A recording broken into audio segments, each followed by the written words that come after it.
What's going on, everybody? My name is AntBee, and I appreciate you checking in. So today, I want to be talking about games. Huh? No, not the games that men and women play on each other. If a woman is in love with a man, she can't help but play stupid games. Not that shit. Talking about video games. It's geek time. No offense to anybody that took offense to being called a geek. I mean, it's all love here, bro. It's a one game in my mind that I feel like doesn't get the respect it deserves. Like, we all gotta pay homage to this game, especially in the shooter space. So them first person shooters and third person shooters that you guys all love, it's the child of this magnificent timeless classic, and that game is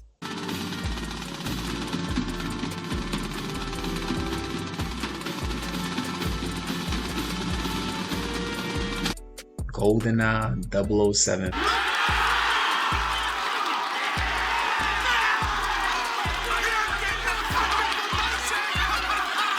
Like, what a time to be alive, man. Like, yeah, you know, nowadays you have the Fortnite and you know, Call of Duties, Battlefield, Borderlands. I never played Borderlands and none of that, but I hear shit about it, I guess. Halo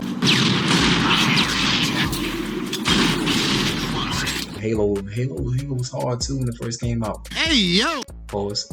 Yeah, man, all those dope games, especially Modern Warfare 2 and 3, which I happen to be a problem in. Like, for real, I got the receipts to prove it. Oh, that's not so much. So? I had no idea. If Twitch was around, man, life would have been grand. But I think it's only right that we shine a light on the game that kind of like just changed the industry, and that was, like I said, GoldenEye. Now, let me set the scene for you guys, right? So in 1997-98, now try to picture it for Gen Z and Gen Alpha. Like, try to think about it. Like, there was no social media, man. There was none of that. Like, you just had to be social. There was no media attached to that shit. We was outside. I wish there was a way to know you're in the good old days before you've actually left them. Like, you have to know people. Now, that's the one perk that I would say is pretty great, you know, for today's time with social media, that it gives the opportunity for shut-ins and introverted people to be a part of communities, you know, and be able to converse with people and to meet people and, you know, kind of get out their comfort zone and, you know, befriend people.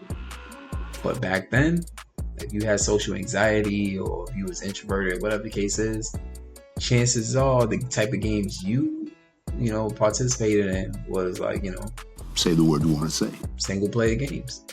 But for those of us that was outside, and for those of us that was on the block and was mingling in school, hanging out and all that shit, for those of us that, you know, had friends and family that we could just, you know, hang out and just vibe with, I mean, 007, man, when GoldenEye hit the streets, bro, shit was a game changer.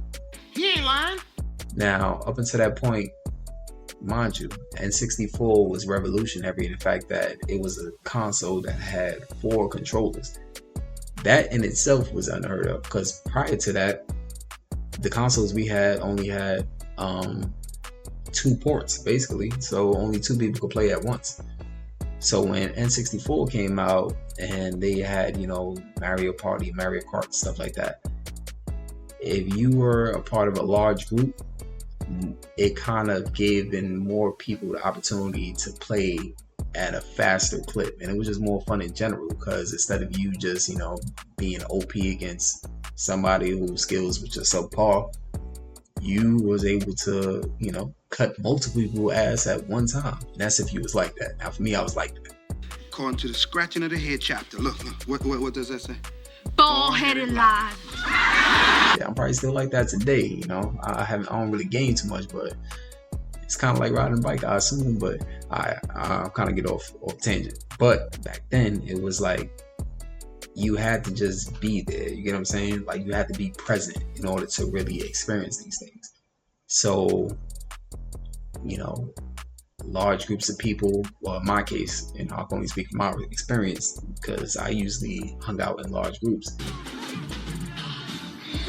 And even in the smaller type groups that I would be in, it was still like, you know, 4 of us. Oh, man. So we would all link up under one roof, throw that 007 on. Oh, yeah. And with 4 players under one roof, if you were able to dominate under them circumstances, then you were really him.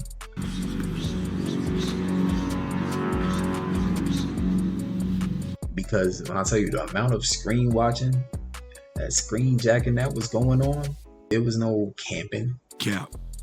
Well, hold on. Let me change that. If you were him, you were still able to get away with camping because there was this one map where there was like vents and shit. You was able to hide in the vents.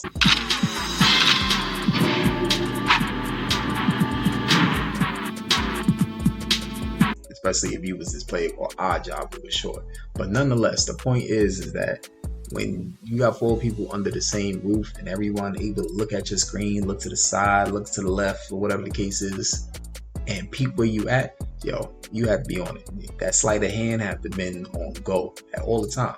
That shit will weed out the boys from the men, the girls from the women. You know, you gotta be inclusive nowadays. Put a chick in it, make her gay. But to be honest with you, I don't remember too many girls playing these games with us, but it was like 2 maybe. Yeah, man, like you had to just, it was just a time to be alive. Like nowadays on social media, you cutting ass in Fortnite or whatever games you're playing online.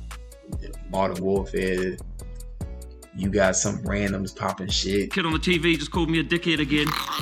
Talking about your family, all the shit. Dropping N-bombs left and right. Things you know that they wouldn't dare say in your face. They can get away with it because they know they on a different state or they know you don't know their actual identity. Back then, we knew each other. If you was talking reckless like that, My mistake. It was his fist. I mean, hopefully, you know, you can box with the best of them. But it was none of that, man. It was just niggas popping shit in person. If we was popping shit, it was from a place of love, but it was funny as hell because we used to cut ass. And let's not forget, man, GoldenEye had these different modes. They had like a mode with like lasers. Nothing but lasers. Me personally, I hated that shit. They had a big head mode.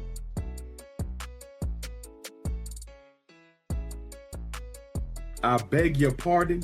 Where, you know, like it just made the character's dome piece massive. What? So it was an easier target.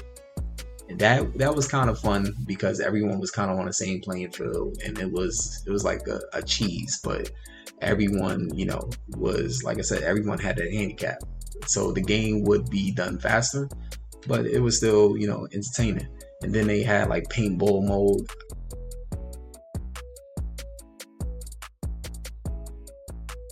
Me, I didn't care for that either. There was just so much going on with this game that wasn't seen before. You know what I'm saying? Like, we just really had different challenges to keep us entertained. And oh, I almost forgot, one of the dopest ones was the knobs only.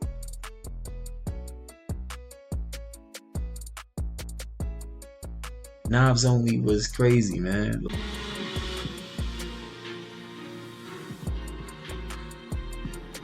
GoldenEye was cold. It was cold, and I think that it definitely needs its proper respect and, like I said, pay homage.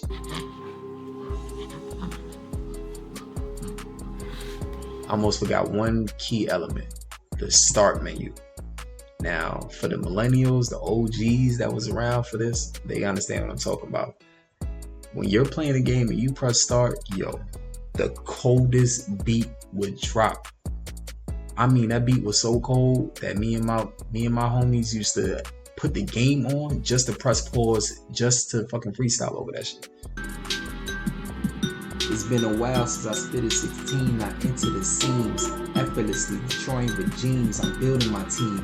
AntBee new to the scene. And nah, chill, hold on, chill. Move this man! All in all, it was a perfect package, and it ushered in a whole new generation of shooter games. I think with Call of Duty Black Ops 6 dropping this fall, it's important that we spin a block and just, you know, give respect to where respect is due.